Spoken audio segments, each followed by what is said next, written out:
between the Tampa Bay Buccaneers and the Dallas Cowboys.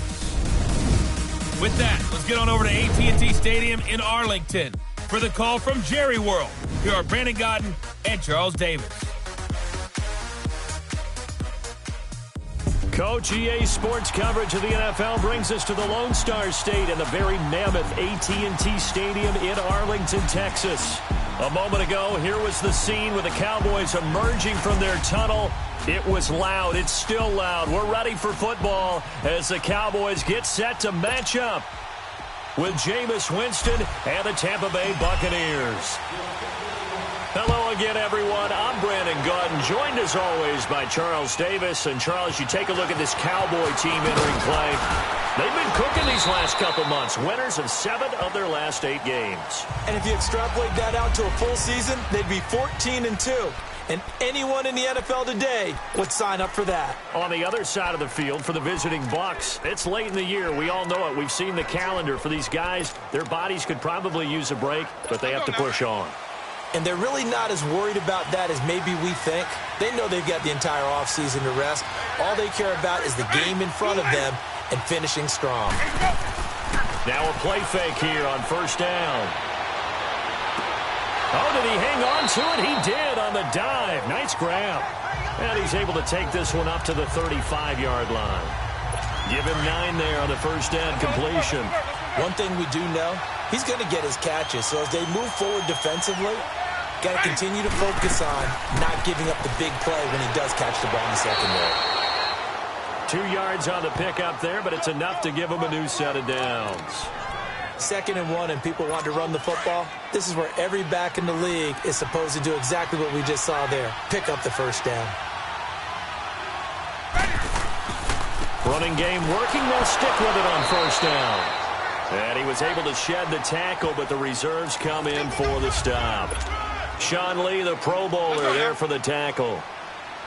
They tried a quick hitter inside, but that one was swallowed up because what they're hoping, this big defensive lineman will take the bait and move laterally and open up a crease that they can run through.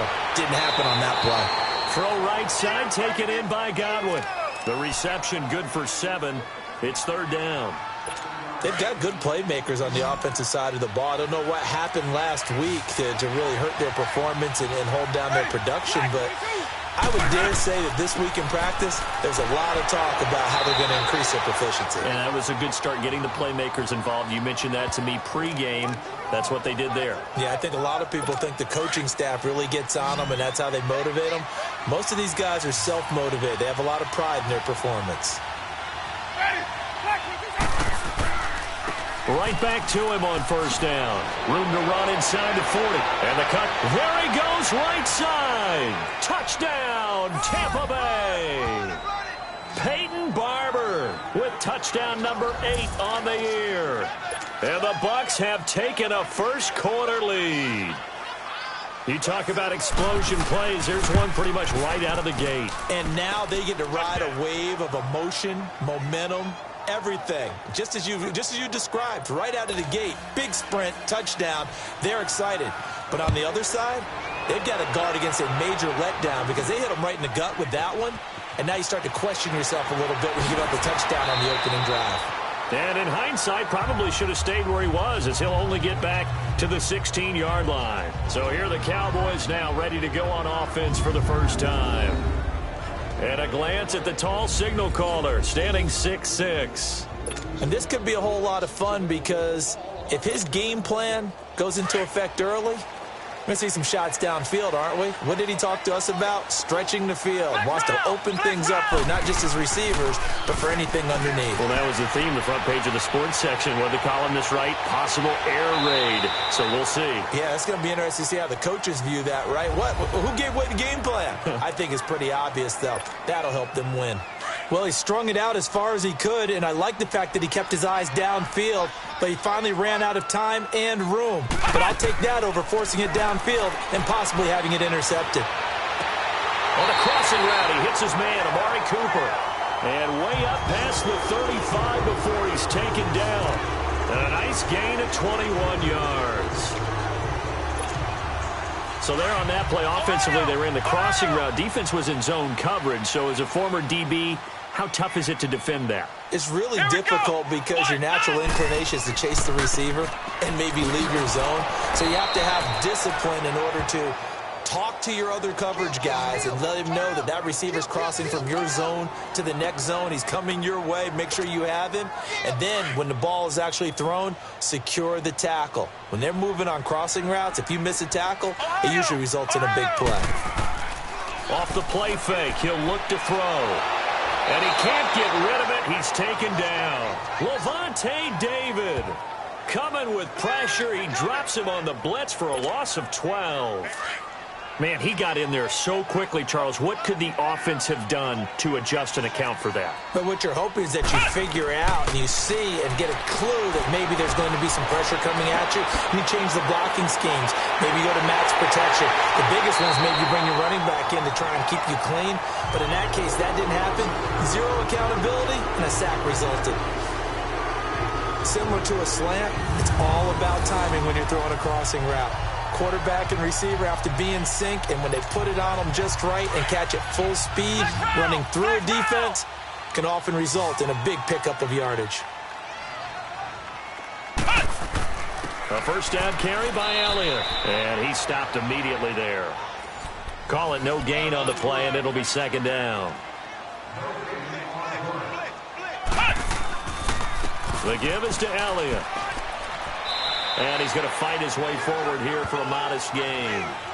Give him 5 on the carry there, and it'll set up a third down. Another good run there for a guy who, remember, on Wednesday was named NFC Offensive Player of the Week for what he did a week ago. Yeah, and you know it takes some solid runs and some extra special ones in order to win that type of an award. I think he's locked in and wants to get it done a second time. That good for 6 as they keep this drive right on rolling. That throw's not going to get them a whole lot, but that really didn't matter, did it? They got what they needed on that throw. Picked up the first down, and I'm going cliche here. Game of inches, partner. Absolutely. And you talked to me a lot about opening drives, how key those are to set the tone. You kept the drive alive. Third down conversion here is big. Buying time to his left. And he'll be brought down inside the 20 at the 19. He'll get 5 out of the scramble. It's second down.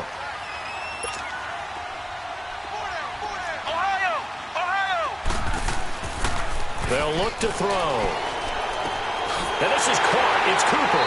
And they've got it inside the 10 at the 8. He's already topped his receiving output from a week ago, and we're just in the first quarter as that's a first down.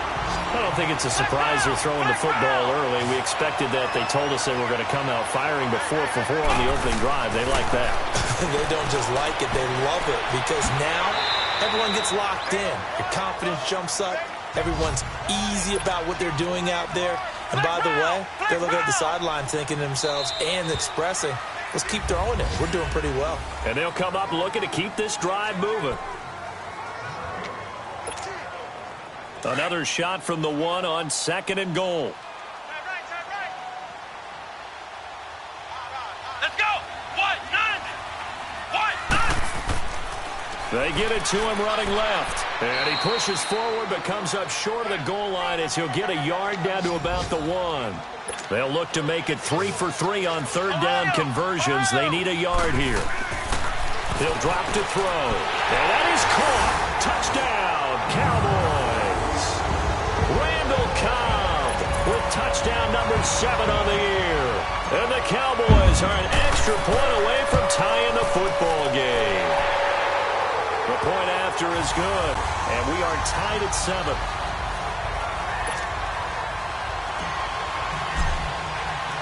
So a tie ball game here as the kick's away. And this will be a touchback as that sails over the end line. And Tampa Bay trots out there now. So, Charles, the season winding down, the playoffs obviously not in their futures. They look ahead to the offseason. What spots do they maybe need to fill? Well, I think that they like the guy who's calling the plays and throwing the ball. I think that he's a pretty good player. Needs some help, I think, on the perimeter, though. Help him out with receivers because I think if he gets an upgrade there, his play gets that much better, too. Well, it's time for them to be good teammates right here. And what I mean by that is possess the ball for a little while. Get at least 2 first downs. Give their defense a chance to settle down a little bit after they give up a touchdown. His throw incomplete. The intended target was Chris Godwin. And that'll make it 3rd down. All right, that one fell incomplete there. But the best quarterbacks, they'll miss on 40% of their throws somewhere in that neighborhood, similar to a great hitter in baseball who's going to fail 7 out of 10 times and still have a great year. In this case, you want perfection, but way better that it hits the ground instead of going to an opposite color jersey. On 3rd down, Winston. Airing this one out for Evans. Now that'll be tipped and intercepted. Picked off Byron Jones. And a big turnover there as his guys will get the football back. It's almost like you can see the look of frustration on his face. 4 interceptions last week. We talked about it all week. What did he do wrong? And another one here in the first half. And you can understand the frustration. You actually feel his pain a little bit. But the worst thing he can do is what you're seeing right now, showing the other team that he's frustrated. All they're going to do is double their efforts to make him even more frustrated. He's got to gather himself, compose himself, and keep fighting. Well, he talked a lot about erasing that loss last week, getting back in the win column. We'll see how he responds. Maybe not exactly what they had in mind, but that scramble good for 6 and a first down. That was an excellent job of recognizing the situation. His first read wasn't there. Heck, his second read wasn't there. But he bought himself a little extra time scrambling out of the pocket, got to the sticks, and picked up the first down. This is Elliott. And he's going to be taken down here with a penalty flag on the field. Holding offense. So on the big tight end, still first down. Each and every year, we talk about very few tight ends coming into the league that are polished blockers or asked to do it a lot in college. So it's a constant struggle and a constant fight to learn how to do it without holding.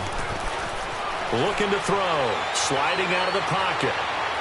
And that's going to wind up incomplete. However, we do have a flag down. Let's check in with our referee. Pass interference, defense. So they'll walk him back Automatic half the distance.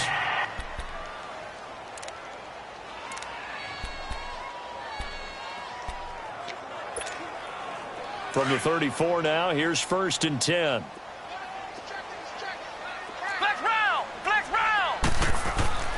Back to throw now on 1st down. Drops it underneath to Elliott.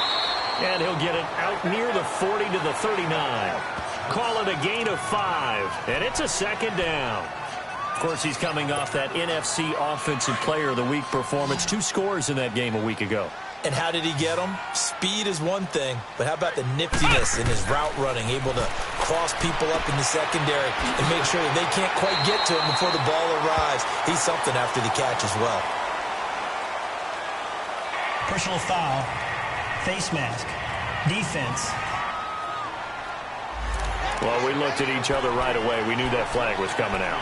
And I always enjoy the conversation post because officials always tell you, I don't want to throw the flag, but you caused the play. You did it. I had to. Now on 1st down, he'll drop to throw it. Trying to get it to Cobb, and it's intercepted. Picked off at the 20, and they're going to take over right there at the 22-yard line. Well, that's a drive killer right there. Not a really confident throw either. This one was kind of up for grabs, and it's going to come down the hands of the wrong team. Winston and the Bucs take over now 1st and 10 at their own 22. Following the interception, Winston. That's caught by the big tight end, O.J. Howard. And he gets this one just shy of the 40, down at the 39. That's a good way to start the drive. 17 yards and a 1st down. Right after the turnover, they come out throwing. And that means it's a sudden change situation. We used to practice it on defense. Sudden change, get out there, stop the offense. But you typically run out there a little bit unsettled. I think that's why he came right out throwing the football, hoping to catch him off balance. And he did. And he'll work it across midfield inside the 45. 17 yards on the pickup there. The drive will continue. It's a 1st down. Not only have they completed a couple on this drive, but they peeled off some pretty good chunks of yardage, too. Absolutely. Great start. 2 nice plays in the pass game. Now can they continue to feed off that? Back-to-back good plays have them on the move on first down. Ready. Let's go. They'll run it now out of the gun. Oh, a heck of a move. Man. And down to the 36-yard line here. A solid run on first down. Gain of 7 leaves them with a 2nd and 3. Well, no matter how they phrase it, staying on schedule, staying ahead of the sticks, whatever you want to call it, 7 yards on first down, that fits the bill. Jameis to throw it. He's going to hit his man out of the backfield. Complete. It's a pickup of 15 and a fresh set of downs. So many times you hear today's NFL described as a space game. Get your best players into space with the football in their hands. That's why sometimes you just swing it out to your runner, get him out in the flat, and let him have a chance to make people miss an open field. And not much to speak of there. Maybe a yard down to the 20.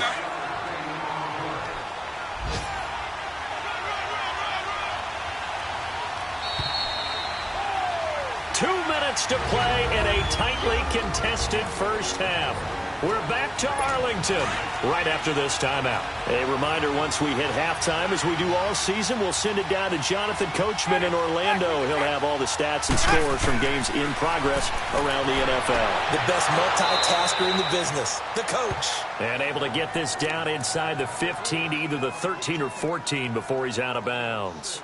They should have got more out of that, though. He was wide open. I love how emphatic you are with that call, because that's exactly what I was thinking.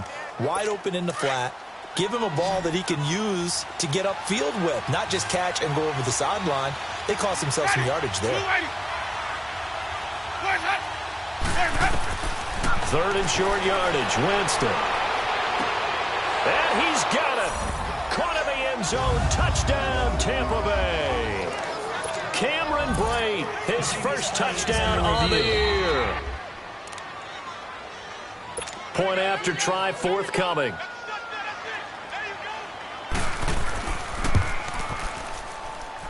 Point after, right down the middle. And that makes the score 14-7.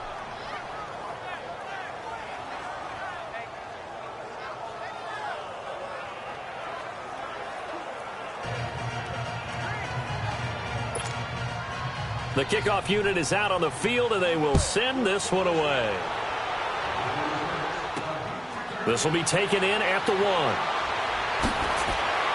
And not a bad return here. He gets it out to the 25-yard line.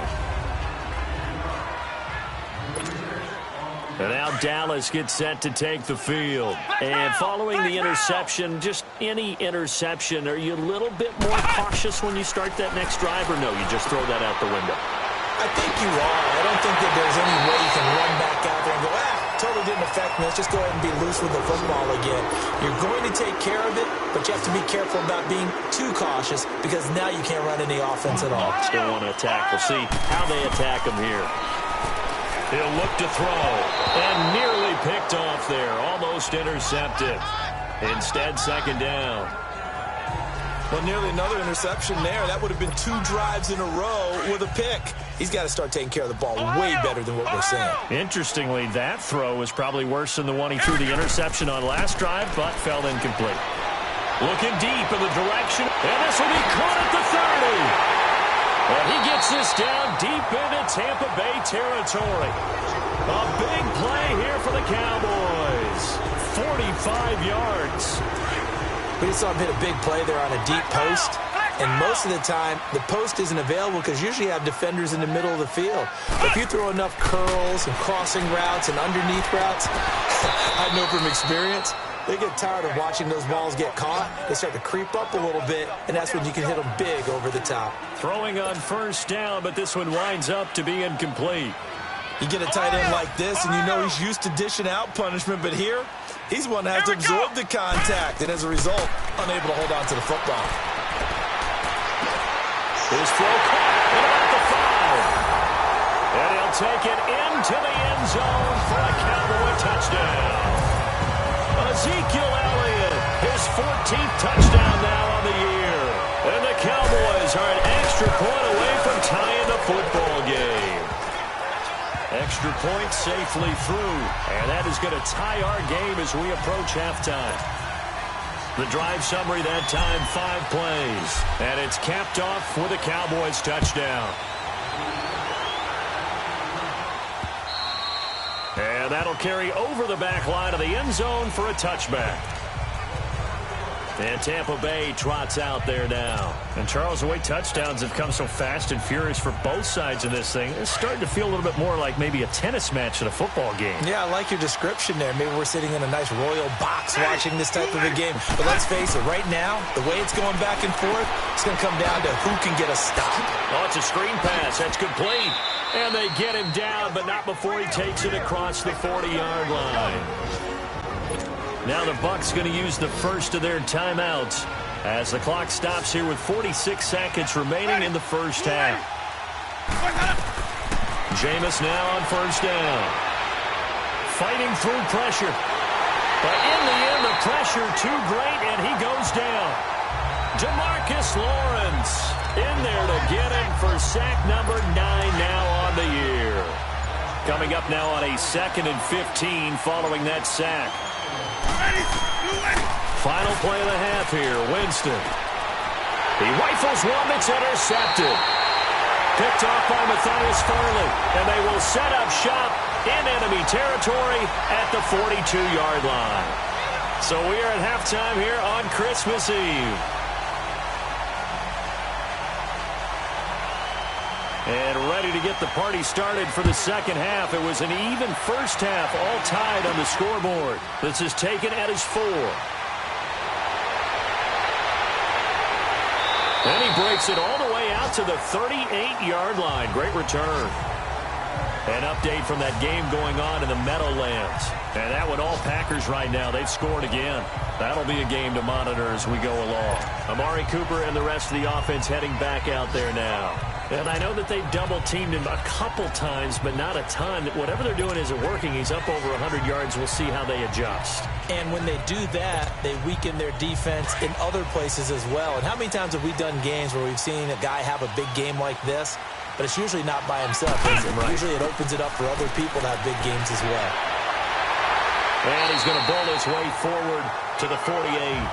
A nice run there, 9 yards, and it'll be second down. They go to Elliott again. And he'll be taken down at the 44-yard line. It's an 8-yard pickup and leads to a new set of downs. Running lanes were at a premium in the first half, but he's able to find some room there, and he's hoping that that's a precursor of a big second half. So after a good run by Zeke, another 1st and 10. They'll look to throw here on first down. This is Cobb with a catch right side. And this time he's able to take it down to the 42. The completion good for 3, and it's second down. One thing you're hoping for when you run drag routes, you're able to hit a receiver in stride, and he can pick up a lot of yardage after the catch. But in this situation, the defense was effective, able to stop him before he could get a good head of steam going. No gain on the play, and it's going to bring up a 3rd down.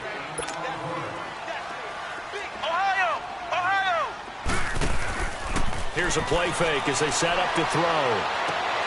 And he's able to hook up with Michael Gallup. And brought down, but not before they're inside the 25.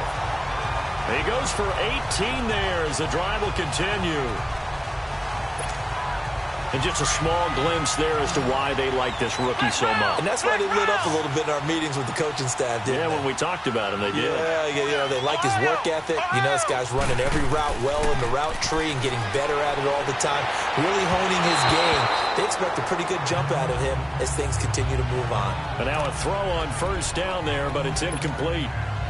Well, this at least is the right idea. I think they've got to get the tight end more involved. He had just 1 target in the first half, incomplete. Now incomplete here with the first target in the second half. Yeah, should not stop them at all from going back to him, though. Find him. Find him. Wide open, Amari Cooper. And he is into the end zone for a Cowboy touchdown. Amari Cooper, his 5th touchdown now on the year. And the Cowboys have broken the tie. No problem there on the extra point. And the lead is now 21-14.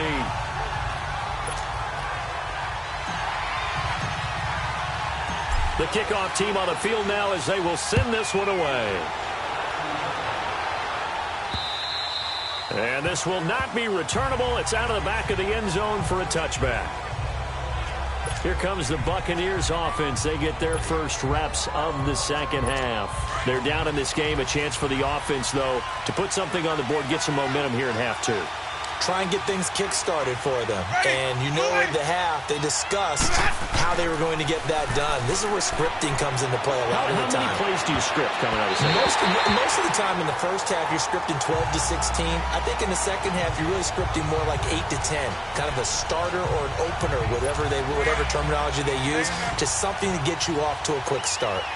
They have not gotten him going at all. Tried to spark something there with a longer throw, unable to complete it. But you have to keep trying. He's one of their best playmakers. No matter what it says on the scoreboard, you're always trying to get him the football. The tackle by Robert Quinn. Sometimes your philosophies get challenged at times you don't want them to. They did try to stick to the running game on the first 2 plays. Didn't amount to much. And now facing a 3rd and long at the outset of this drive. Winston from the gun on 3rd down. Now he'll dump it underneath to his running back, complete. And he takes this up to the 40-yard line before being corralled. They give him 13 yards there on the play and a fresh set of downs. Looked like a pretty good, safe play right there. No, he's had trouble with the interceptions in this game there. Hits his guy out in the flat. Yeah, so many times we hear quarterbacks and offensive coordinators talk about in your progressions, you're either throwing the touchdown or you're throwing the check down. But earlier in the game, it was touchdown or interception. Now he got to the check down, a nice safe throw, and a good one. Looking for more there on 1st down, but this throw downfield, incomplete. This defense is continuing to contest every deep ball that is thrown downfield. And look, it doesn't matter whether you're playing man or zone. Eventually that becomes man on man, and you've got to trust yourself and go up at that moment of truth and make a play on the football. But we just saw a great example of what we talked about with his coach prior to the game. He's definitely one of the better linebackers at reading a play and flowing to make the stop before it turns into something big. Here's Winston. Throwing for his running back, and he's got him complete. And he'll be out of bounds up near the 45 at the 44. It'll be a 3-yard gain, and that'll bring up 4th down. Everyone's got to be able to catch the football. Doesn't matter what position you play, but if you're on offense, be aware a ball may come your way. And now Dallas gets set to take the field. And for them, a touchdown their last go-around. Obviously, they'll be hoping to do that again. And when you start plotting for this drive, when you start thinking to yourself, okay, what are we going to do? You don't go away from what you did before because that worked, but you have to be prepared for wrinkles and counters because you know they'll make some adjustments.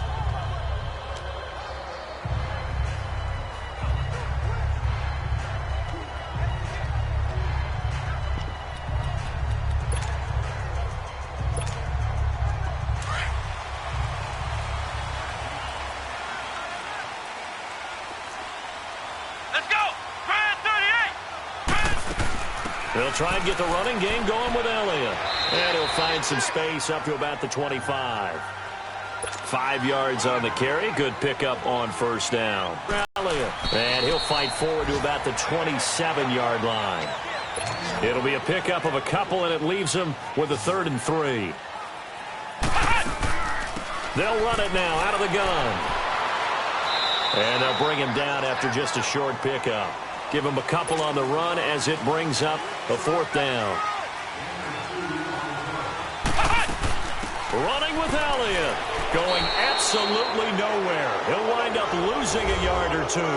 Boy, a curious decision to go for it. Doesn't pan out. And the Bucs are going to take over with excellent field position to boot. So nursing a slim lead, and that is the opposite of protecting that slim lead. All I can think here is that head coach, he knows more about what's going on with his team than we do. He must know something's up. Either he has trouble with his punter, right? He's worried about his defense. There's an explanation in there that we're going to ask for after the game, because in this situation, I wouldn't have done that in normal circumstances, but maybe he thought my best opportunity is with my offense. Yeah, interesting. Back in their own territory. Now we'll see what transpires. 2nd down, Winston.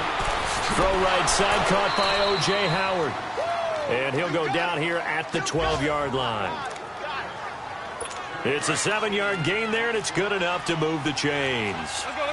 When an offense reads blitz, doesn't matter where it's coming from, tight ends know that they become a big part of the passing game because they should be an easy outlet when all those extra bodies are trying to get to the quarterback. A hot route, so to speak. Just a yard on the first down carry, so it's 2nd and 9. That didn't appear to be a run blitz. He just darted in once he saw the run develop. That appeared to be a case of see ball, get ball. Now whistles here before the snap. Looked like one of the Bucs may have moved. False start, offense. And that'll be accepted, of course, and that moves him back 5. And that false start penalty certainly not helping their cause here. 2nd down and long. Ready. Blue ready. Working out of the gun, Winston. And Brate has it over the middle. And a broken tackle could not free him. Taken down right at the 10-yard line. Give him 7 on the play, and that's going to bring up a 3rd down. Not a big window to throw. Coverage wasn't too bad there. Yeah, they had him under wraps pretty well, but somehow able to muscle his way open and catch the ball. Winston. And he's taken down, trying to do a little too much, getting outside of the pocket, and it results in a sack. And no matter what the situation, the O-line just hates that because they feel like they didn't protect little brother back there, right? Man, that's just so difficult for them because just think about every single play. And you just have to go. So on 4th down, out trots the kicker in a big spot here.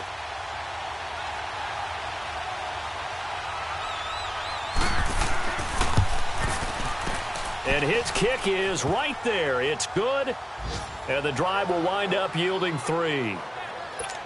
So an interesting call there to take the 3. I mean, I guess they're thinking that their hands were tied, but, you know, 4th quarter, that field goal might not help them that much in the end. Yeah, eventually they're going to need the touchdown. The thinking must have been they didn't feel confident about picking it up there, hoping maybe on defense they can get better field position, get a turnover, get a better play, and then they'll have a chance to attack the end zone. They start on the ground with Elliott, and he's able to plow forward up to about the 29, just shy of the 30. It was Jason Pierre-Paul who was able to get him down. Well, Brandon Pace comes into play now because they've got the advantage. They've got the football, but they've got to be very careful about what speed they're going to play. You know, my music teacher back in New Paltz, Mrs. Bythema Bagley, used to say, don't go prestissimo when you really want to go largo. And what she meant by that is don't go too fast when you really want to go at a nice, slow, deliberate pace. I am speechless. I am without speech. He can run for it, and he will. Good coverage downfield led to him taking off, picking up the 1st down on a 13-yard run. That is an absolute backbreaker. That was a design passing play, wasn't a draw. You think you got him stopped, good coverage downfield, and he's able to pick up the 1st with his legs. Defensively, that kicks into your psyche and hurts a little bit, doesn't it? It certainly does, and here's the thing. Anytime you give up a 1st down, it hurts you psychologically, but it hurts more when they get it this way because you've covered everything. He didn't have any place to throw the football. He takes off running and picks it up anyway, and now you have to stay on the field for an extra set of downs. And really could have used that stop trailing here in the 4th.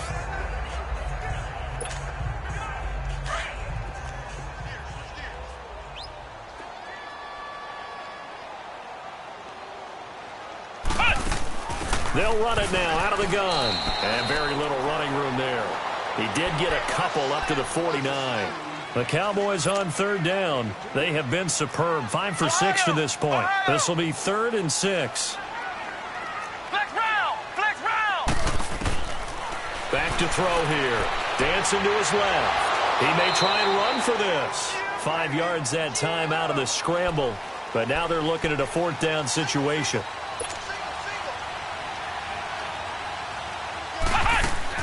They'll run it with Elliott. And he will not even make it back to the line of scrimmage.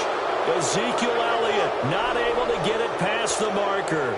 And this defense is going to get the football back near midfield, right at the 48. Boy, you talk about not playing it safe. Why were they going for it there, Charles? It's got to be a full evaluation of their team. Do they trust their defense in this situation? Maybe they think they've given all they can in this game and they don't have anything left. Do they not trust that the other team's quarterback is just so hot that no matter where they get the ball, they go downfield. Remember when Bill Belichick went for it in that game, right, against Indianapolis on the road, and everybody said, why'd you go for it there? I think he just thought to himself, on the other side, if they get the ball, they're going downfield anyway. He was trying to end the game right there with his own offense. Throwing, Winston. And he'll get it into enemy territory just across midfield at the 49. That catch good for 5. It's third down. One of the bigger plays in the game thus far. The crowd getting into it as we come up on a big third down. From the gun, Winston. And incomplete. The contact made the ball roam free and brings up fourth down. You hear the calls for a penalty, but I just don't think so. I think in this situation, the defender was making sure his guy couldn't hold on to the football. So I don't see anything that warranted the flag. No, I'm with you. There was contact, but I'm happy they kept that flag in the back pocket. And no, it's incomplete. Dirk Cutter's guys go for it, but come up empty. And this defense will take over right near midfield at the 49-yard line. So the defense has to stay out and get one more stop. They were able to do it, forcing the incompletion. So on their record, that goes down as a successful play. Doesn't matter how they got there, how it happened. They got it done. They're the ones that are jubilant. They'll start the drive with Elliott. That's a strong running. And they'll get him down here at about the 42. 9 yards is the pickup there, and they'll have a 2nd and 1. Again, it's Elliott. And he'll get it inside the 40 to the 39. Only 3 there on the pickup, but that's enough to move the chains. 2nd and 1 is often an invitation to take the big shot downfield. I bet the offensive lineman said, are you kidding? We just get on our backs and let's go get the first down. They love being physical. And not totally home free yet, but it's looking good as they come up 1st and 10. They go back to Elliott. He's been busy. Trying to bounce it outside, but he's only able to get it back to the line of scrimmage. Officially no gain on the play, and it's 2nd down. I know the scouting report on him is that he doesn't possess the eye discipline to be an elite linebacker. And what that means is his ability to read, react, and make a play. But on that one, he looked like one of those guys. Another running situation on the doorstep as they come up 2nd and 10. Now they'll switch it up here and look to throw toward the center of the field, but it's incomplete. Amari Cooper, his intended receiver, and it's 3rd down. When I watched that play, I thought about what my coaches had told me in the past. The biggest teaching point, get your head around. Locate the football so you can make a play on it while it's in the air. That's exactly what he did there. That was nice. Let's go! Grand 38! Grand 38! Ohio! Ohio! On 3rd down, he'll drop to throw. And he couldn't hang on to it through the contact. Incomplete. It is tough to complete passes against zone defenses. The windows that you see open, they shrink pretty rapidly. How about being able to hit a moving target against his... Oh, they get to the football. It's blocked. Now it's scooped up, and this is a live football.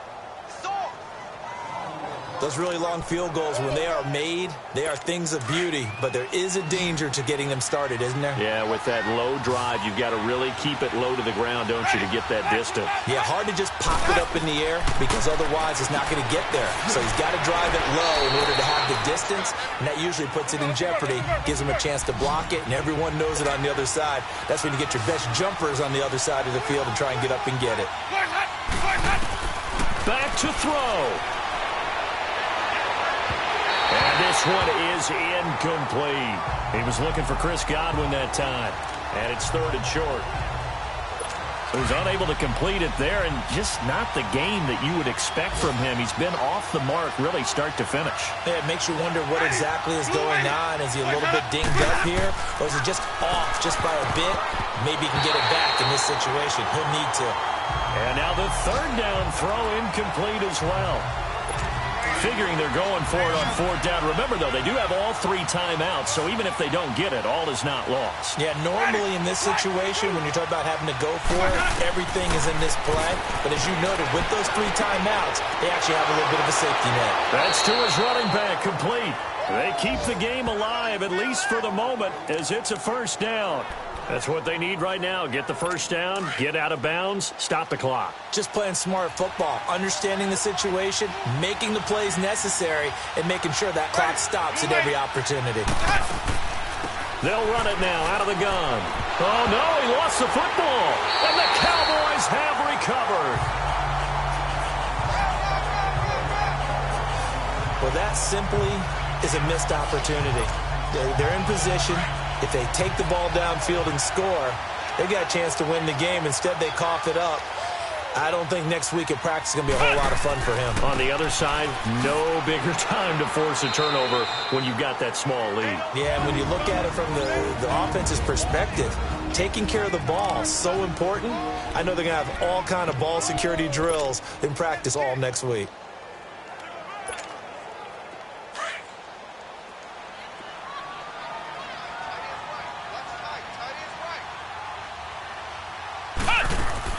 They'll run it now out of the gun. He'll be dropped shy of the 40 despite powering through the tackle. And the Buccaneers go ahead and take another timeout, as they'll talk it over here before what will be an important third down.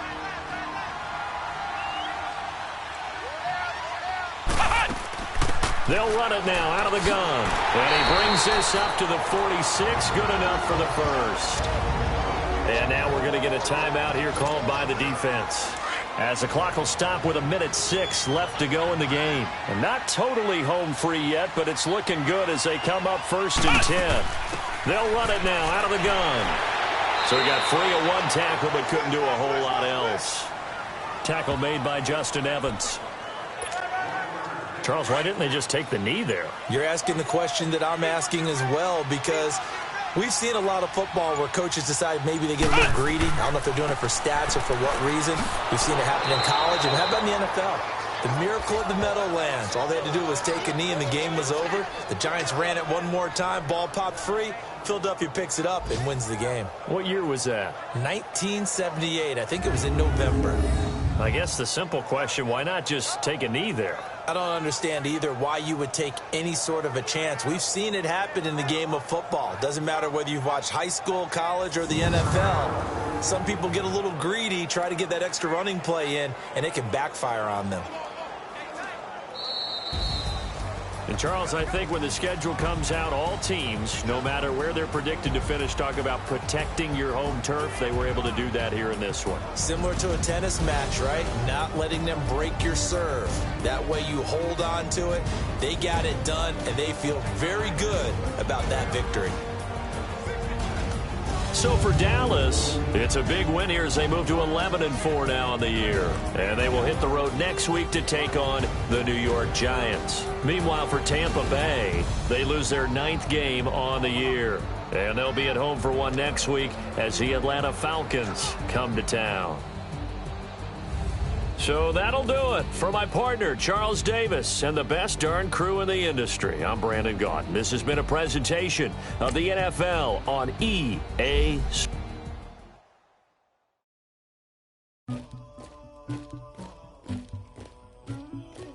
Somebody call for the queen.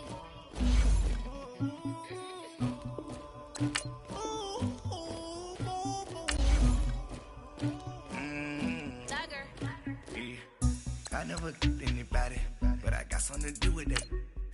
I got the streets on my back, carry it like I'm moving the. I told him to 100, like he trying to move it up. It was like 11 in the morning, skipping school, that's a truancy about it. I made me some rest in the morning, I had me a